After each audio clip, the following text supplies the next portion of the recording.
5 Whys라고 하는 5가지 이유 접근법이라고 하는 방법이 있을 정도입니다.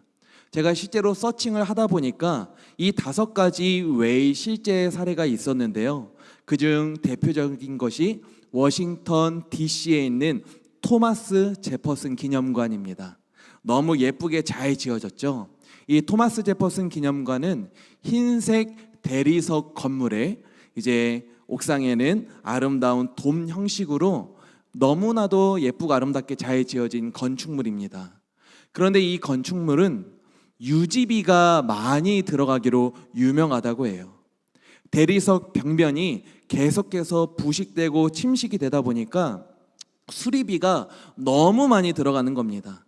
그러다가 이제 새로 부임한 건물 책임자가 왜라는 질문을 던지게 됩니다. 기념관이 왜 이렇게 빨리 침식되고 부식이 되어지죠? 그러자 이 대답에 대해서, 이 질문에 대해서 고성능 분무기로 2주마다 자주 대리석벽을 청소하기 때문에 유지비가 많이 들어간다라는 답을 얻게 되지요. 그래서 이 책임자가 한 가지 또 질문을 합니다. 그렇다면 왜 2주마다 분무 세척을 해야 합니까? 왜 그럴까요? 정답은 비둘기 배설물이 너무 많이 떨어져서 그렇다고 합니다. 그때 당시 이 질문이 미국 전역에 회자가 되었다고 해요. 왜냐하면 많은 건물들이 비슷한 문제를 가지고 있었기 때문입니다. 그래서 이 문제를 어떻게 처리하느냐가 어찌 보면 미국의 표준이 될 수도 있는 상황이었습니다. 그래서 어떻게 했을까요? 저 같으면은 이제 비둘기를 쫓기 위해서 심하게는 독을 풀 수도 있고, 비둘기가 앉지 못하도록 뾰족한 발판을 이제 깔 수도 있을 거예요. 그런데 여기서 이 책임자는 또 왜라는 질문을 던지는 겁니다.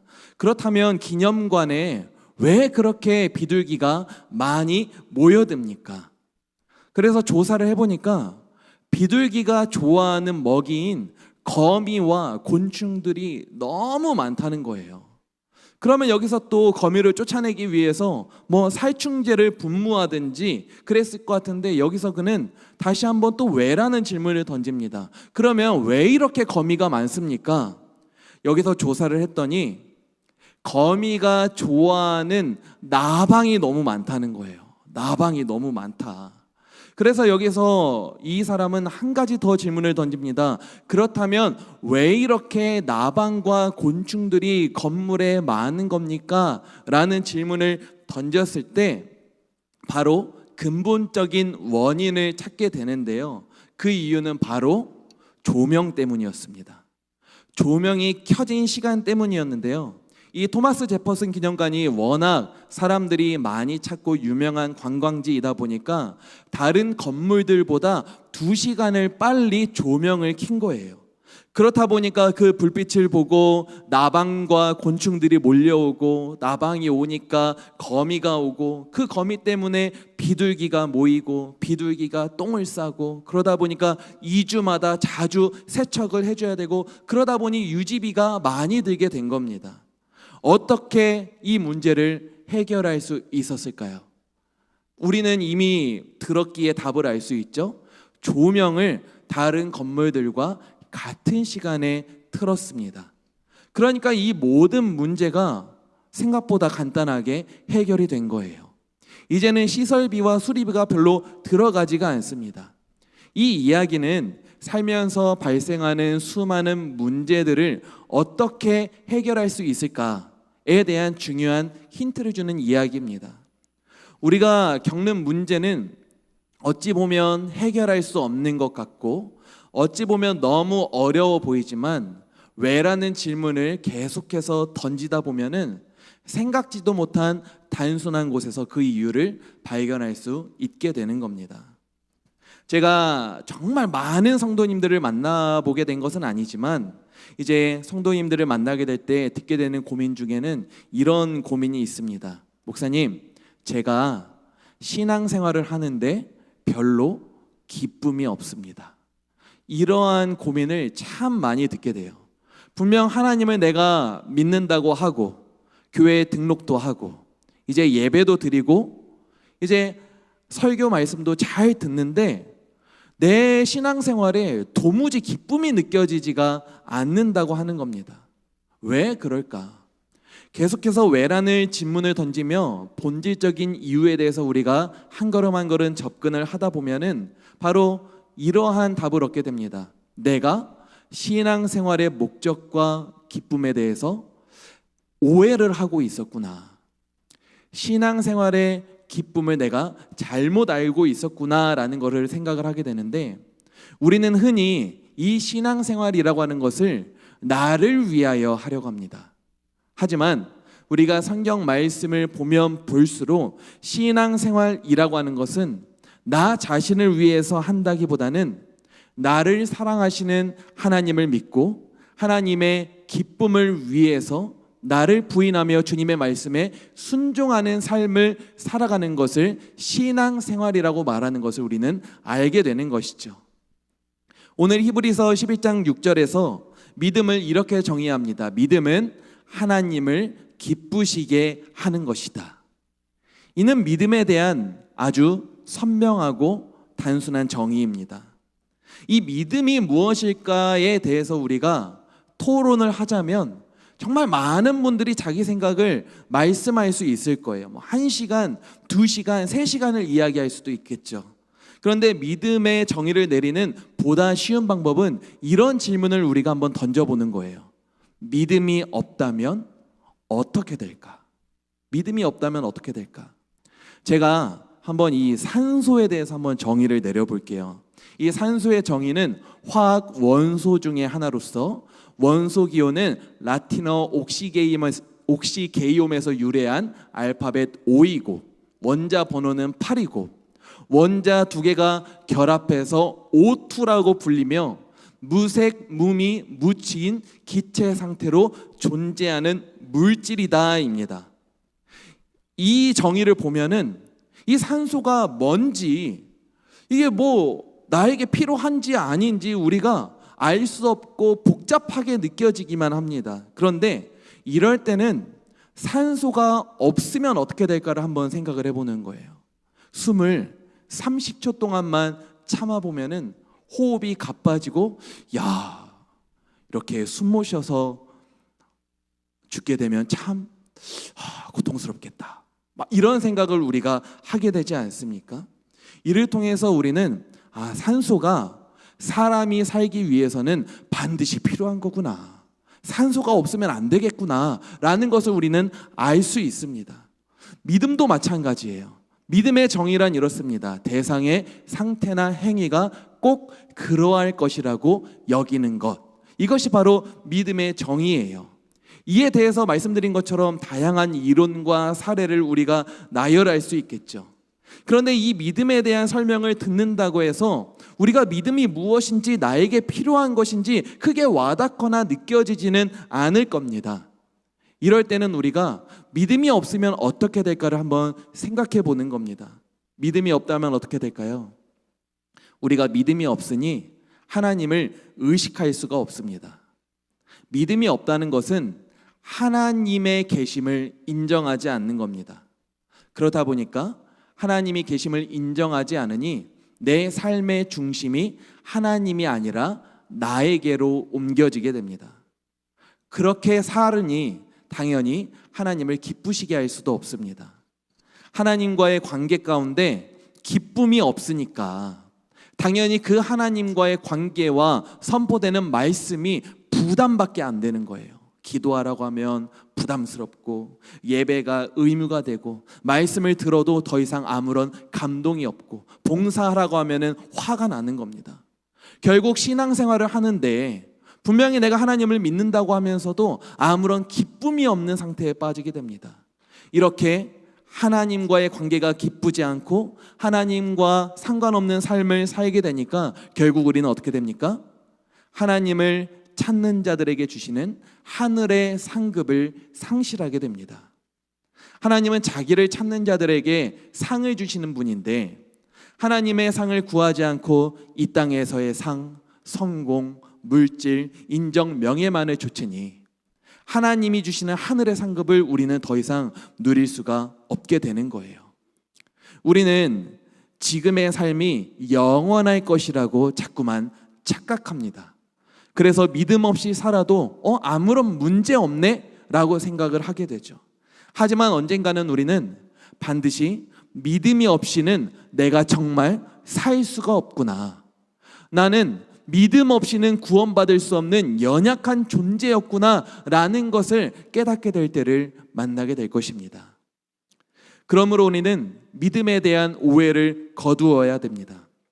강한 믿음 하면은 어떤 이미지가 떠오르시나요? 강한 믿음, 뭔가 예배도 계속해서 꾸준히 드리고, 뭔가 찬송을 할 때는 막 두 손을 들고 살짝 두 눈도 감아주고, 여기에서 이제 눈물도 살짝 흘리면은 강한 믿음.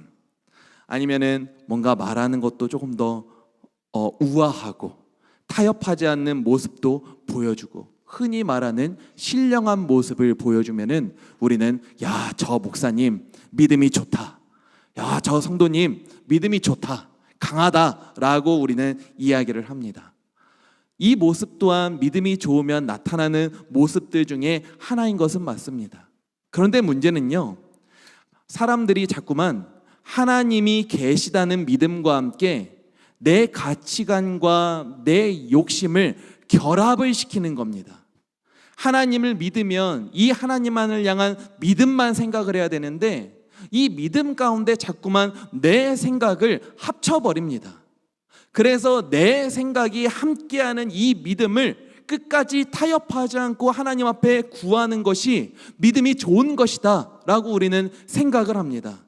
그러다 보니까 내가 이 땅에서 기도하며 명예와 성공을 거두고 다 잘되고 복받고 성공하고, 내 원수들은 내가 다 기도해서 망하게 하고, 그렇게 되면은 이것들을 다 우리는 믿음이 좋은 거라고 생각을 하게 되는 거예요.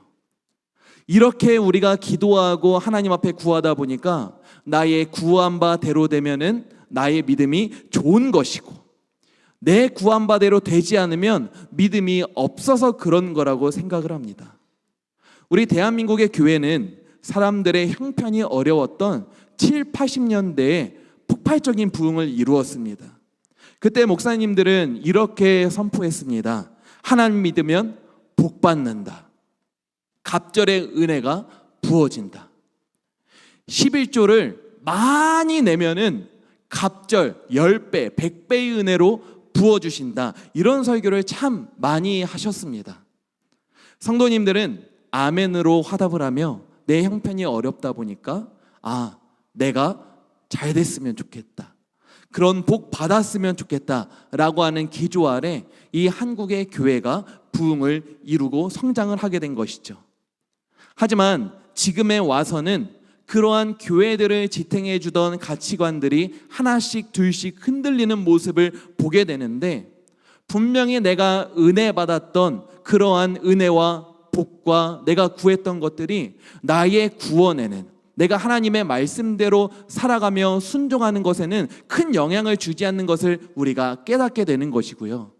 그렇게 은혜 받으며 존경하던 목사님들이 말년에 하나둘씩 흔들리는 그런 매스컴을 보게 될 때마다 우리는 혼란에 빠지게 됩니다.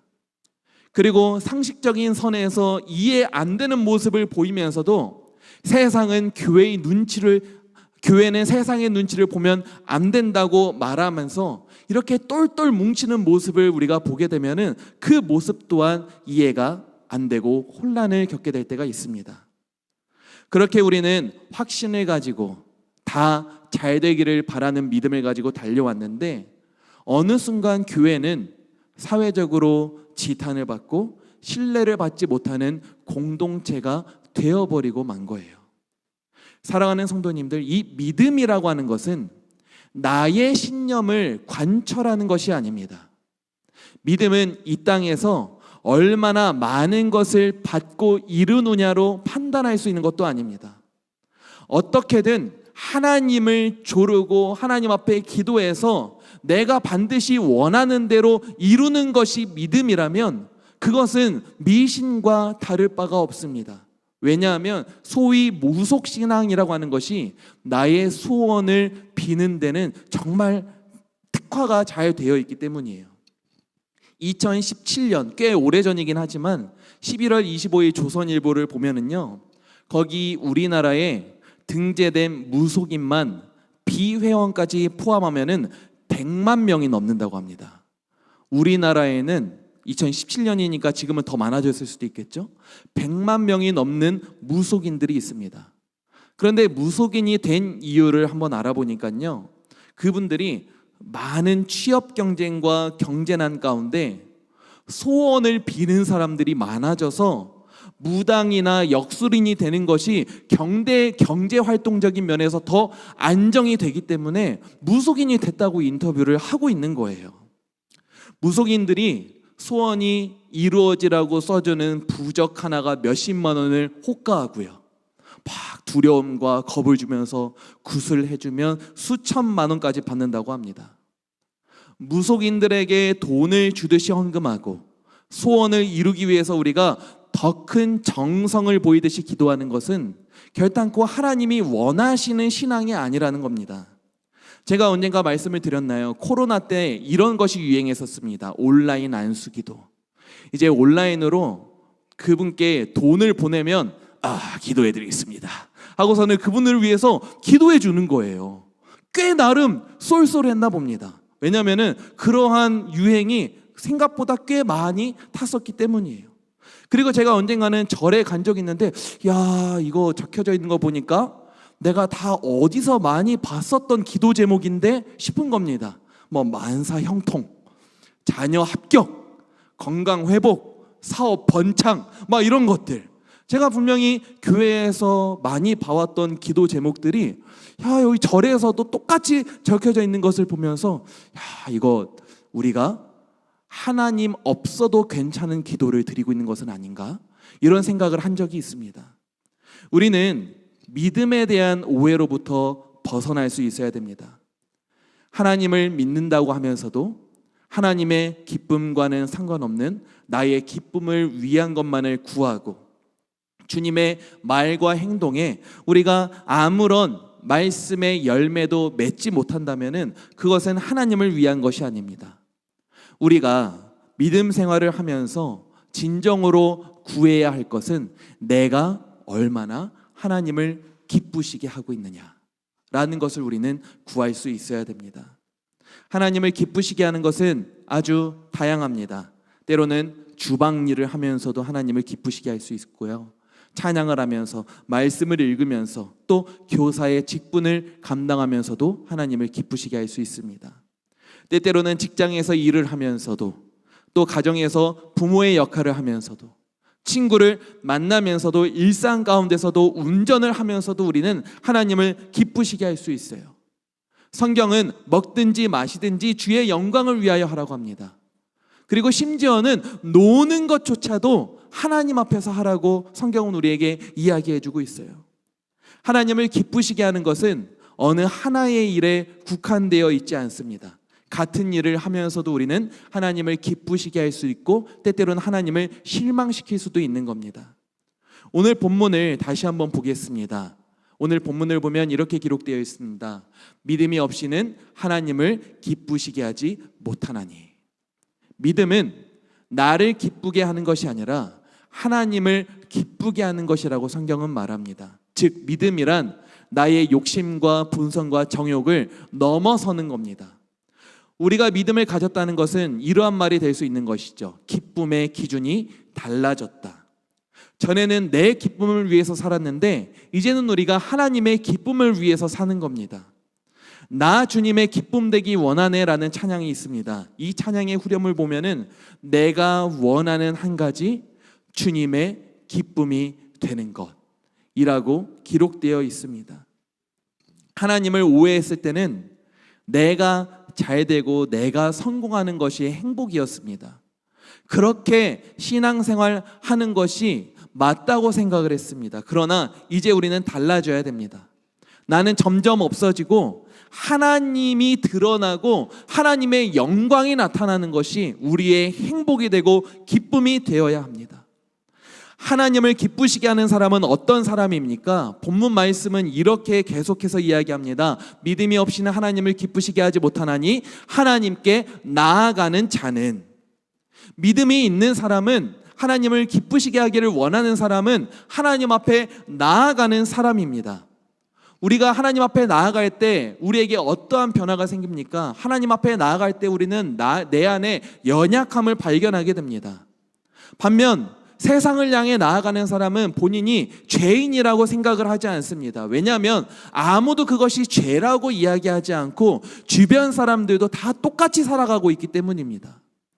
똑같이 살기는커녕 나보다 훨씬 더 나쁘고 악하다 보니까 내가 그래도 쟤보다는 괜찮은 것 같은데 라는 생각을 하게 만드는 것이 세상이기 때문이에요. 만약 우리가 여기에서만 만족하다 보면은 죄를 죄라고 생각하지 못하고 죄를 지어도 아무런 죄책감을 느끼지 못하게 됩니다. 그런데 우리가 거룩하신 하나님 앞에 나아간다고 하면은 우리가 어떻게 될까요?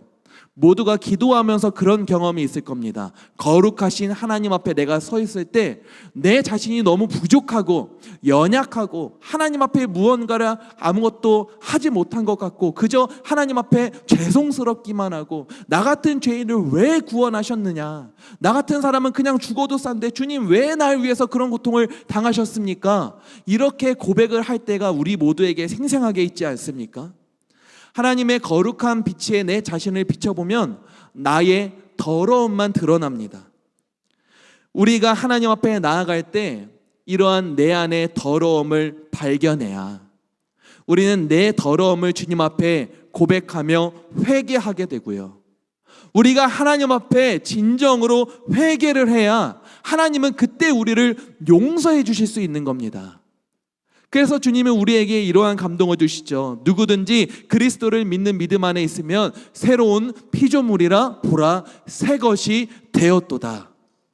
하나님 앞에 나 자신을 회개하며 나아갔더니, 나의 부족함과 더러움을 가지고 나아갔더니 하나님은 나를 향하여 주의 자녀로 불러주시고 너희들은 새로운 피조물이고 새 것이 되었다고 주님께서는 우리에게 말씀해 주시는 겁니다. 이어서 본문은 하나님의 자녀요 새로운 피조물이 된 우리를 향하여서 믿음의 구체적인 내용을 가르쳐 주시는데, 본문 말씀을 다시 한번 보겠습니다. 믿음이 없이는 하나님을 기쁘시게 하지 못하나니 하나님 앞에 나아가는 자는 반드시 그가 계신 것과 또한 그가 자기를 찾는 자들에게 상 주시는 이심을 믿어야 할지니라. 하나님 앞에 나아가고 주의 자녀된 사람은 어떻게 됩니까? 그가 계신 것을 믿고요, 또한 그가 자기를 찾는 자들에게 상 주시는 이심을 믿게 되는 겁니다. 하나님이 계신 것을 믿는다라는 것은 무슨 의미입니까? 하나님을 살아계신 인격으로 느끼는 겁니다. 살아 있어야 우리는 서로 영향을 주고받으며 살아갑니다. 심지어는 우리가 집안에서 키우고 있는 강아지와 고양이한테도 우리는 살아있으면 서로 간에 영향을 주고 받습니다. 나를 반겨주면 너무 귀엽고 사랑스럽고요.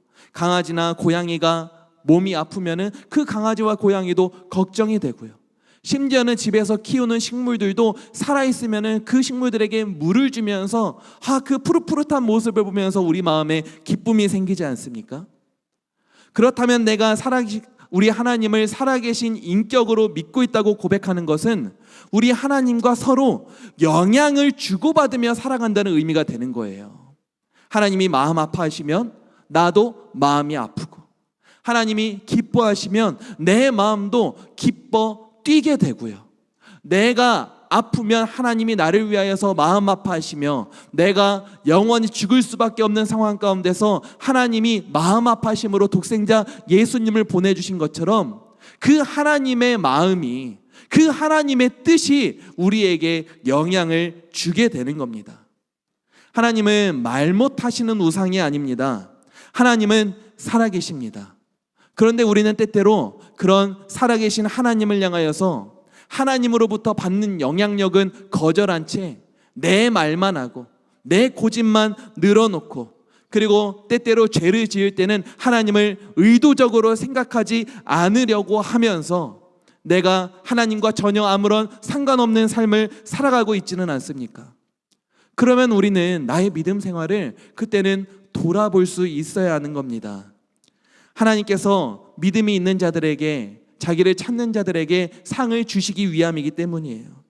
이 의미는 무엇입니까? 하나님께서 우리를 위하여서 독생자 예수님을 보내주셨습니다.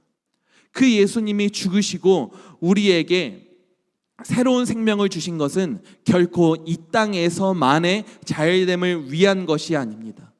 그것들을 우리에게 더해 주실 수는 있으시겠지만은 그것이 예수 그리스도 오심의 또 하나님의 목적은 아니라는 거예요. 하나님의 뜻은 우리에게 하늘의 상급을 더하기 위함이고요. 그 하늘의 상급이란 우리가 저 하나님의 나라에서 내가 사랑하는 우리 주님과 영원히 살게 되는 것, 저 하나님 나라의 영원한 천국 백성, 하나님 나라의 시민권을 가진 사람이 되는 것, 이것이 바로 하나님께서 우리에게 주고자 하시는 하나님의 상급입니다. 제가 어렸을 때 부모님이 설거지를 하고 가라고 할 때가 있습니다. 그럴 때는 설거지를, 그래도 제가 비교적 순종을 잘하는 아들이었기 때문에 설거지를 하고 때때로 기분이 좋으면은 청소까지 열심히 합니다. 그러면은 어떤 마음을 가지게 될까요? 엄마 아빠가 오셔도 나는 떳떳하다, 빨리 오셨으면 좋겠다, 이런 생각을 갖게 되는 것이죠. 그래서 엄마 아빠가 오면은 뭐 달라진 거 없냐, 뭐 깨끗하지 않냐, 나 기름 넣게 좀 카드 좀 줘라, 막 이런 말씀을 드릴 수 있게 되는 것이죠. 이서도 어린이집에서 올 때 때때로 그냥 오지 않고 뭐 편지를 써가지고 올 때도 있고요. 어린이집에서 뭐 무언가를 정성껏 만들어서 가지고 올 때가 있어요. 그때는 엄마를 열심히 찾습니다. 엄마, 내가 이거 만들었어, 봐봐, 이러면서 엄마를 찾아요. 때때로 저에게 편지를 써가지고 올 때도 있습니다. 조정희 막 이렇게 써가지고, 아빠 내가 편지 써왔어, 한번 봐봐 하면은 제 이름만 써져 있고 내용은 없어요. 그런데도 본인이 아빠를 위한 편지를 썼으니까 한번 보라고 이야기를 하는 거예요. 막 엄마 아빠를 찾는 겁니다. 왜 그럴까요? 내가 한 것을 보여주고 싶고요, 엄마 아빠가 기뻐하는 모습을 봤으면 좋겠고, 또 엄마 아빠한테 칭찬받고 싶으니까 자기가 한 거를 엄마 아빠한테 보여주고 싶은 겁니다. 내가 하나님을 찾는다라는 것은 무슨 의미입니까? 하나님이 나에게 주실 칭찬과 상이 기대가 되는 거예요. 그 칭찬과 상이 정말 우리가 기대하게 된다면, 우리 하나님을 사랑하게 된다면 하나님이 기뻐하시는 행동을 하게 되고요, 하나님이 기뻐하실 만한 것을 주님 앞에 드리게 되고 주님을 기다리게 되는 겁니다. 주님 빨리 오세요, 주님 어서 오시옵소서, 주를 향하여서 기도할 수 있게 되는 겁니다. 하나님은 반드시 커다란 업적을 이루거나 성공과 명예를 얻은 자들만을 위해서 이 땅에 오시는 것이 아닙니다. 부모님들은 유치원에서 자녀가 정성껏 만든 모양을 알아볼 수 없는 찰흙 인형을 들고 와도 내 자녀가 나를 위해서 만들어졌다면, 나를 생각해서 해준 거라면 너무 그 모습이 귀하고 소중하고 예쁜 거예요. 잘했어, 고마워, 어떻게 이렇게 예쁘게 만들었어, 너가 최고야, 이런 모습을 칭찬하며 우리는 자녀를 안아줄 수 있게 됩니다. 부모님께 칭찬받기 위해서 부모님을 애타게 찾는 어린아이처럼 우리가 하나님을 기쁘시게 하기 위한 삶을 살고 있다면요, 하나님은 부모를 찾는 어린아이를 보듯이 우리의 믿음을 보시고 우리에게 마땅히 하나님의 칭찬과 상을 더해 주실 줄 믿습니다.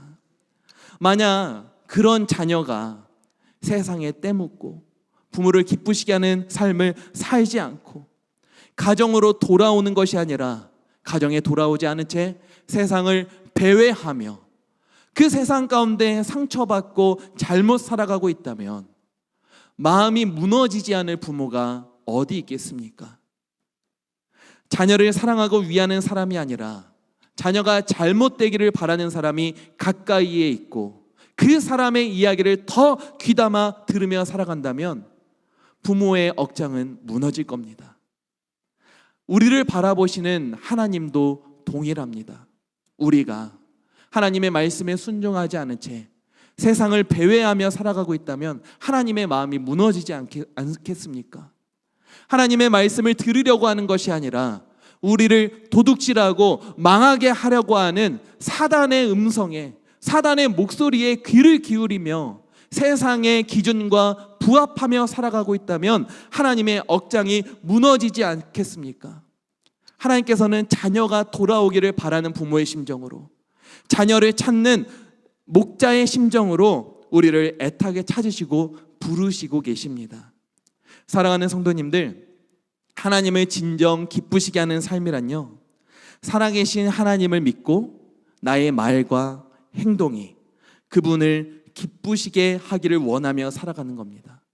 그리고 하나님이 우리에게 주실 칭찬과 하늘의 신령한 상급을 기대하며 살아가는 것입니다. 우리는 날마다 여러 가지 고난과 어려움 가운데 살아갑니다. 오늘 우리가 또 말씀을 드리며 아멘으로 주님 앞에 고백했지만 우리는 또다시 세상의 여러 미혹과 어려움과 시험을 당하게 될 거예요. 그런데 우리의 그런 상황과 여건을 넘어서 하나님을 기쁘시게 할 우리 유일한 하나님을 믿고 바라보며 살아간다면 하나님께서는 우리의 삶을 참 기쁘게 여겨주실 것이고 반드시 우리를 만나게 되는 그 순간 우리를 칭찬하며 안아주실 줄 믿습니다. 저와 우리 모든 성도님들이 이러한 믿음을 가지고 믿음에 대한 오해를 하기보다 하나님이 기쁘시게 하는, 하나님을 기쁘게 하는 믿음을 가지고 이 땅에서의 삶을 살아가고 우리 이천 만나교회 안에서 행복한 신앙생활을 이루실 수 있기를 주 예수의 이름으로 간절히 기도하고 축복합니다. 이 시간 우리 함께 주님 앞에 찬양하기를 원합니다. 믿음이 없이는 주님 앞에 함께 찬양할 텐데요, 믿음이 없이는 하나님을 기쁘시게 못하나니 고된 수고도 다 헛된 것임을 알고 우리 주님만 기다리고 사모하며 살아가기를 간절히 기도합니다. 함께 찬양하시겠습니다.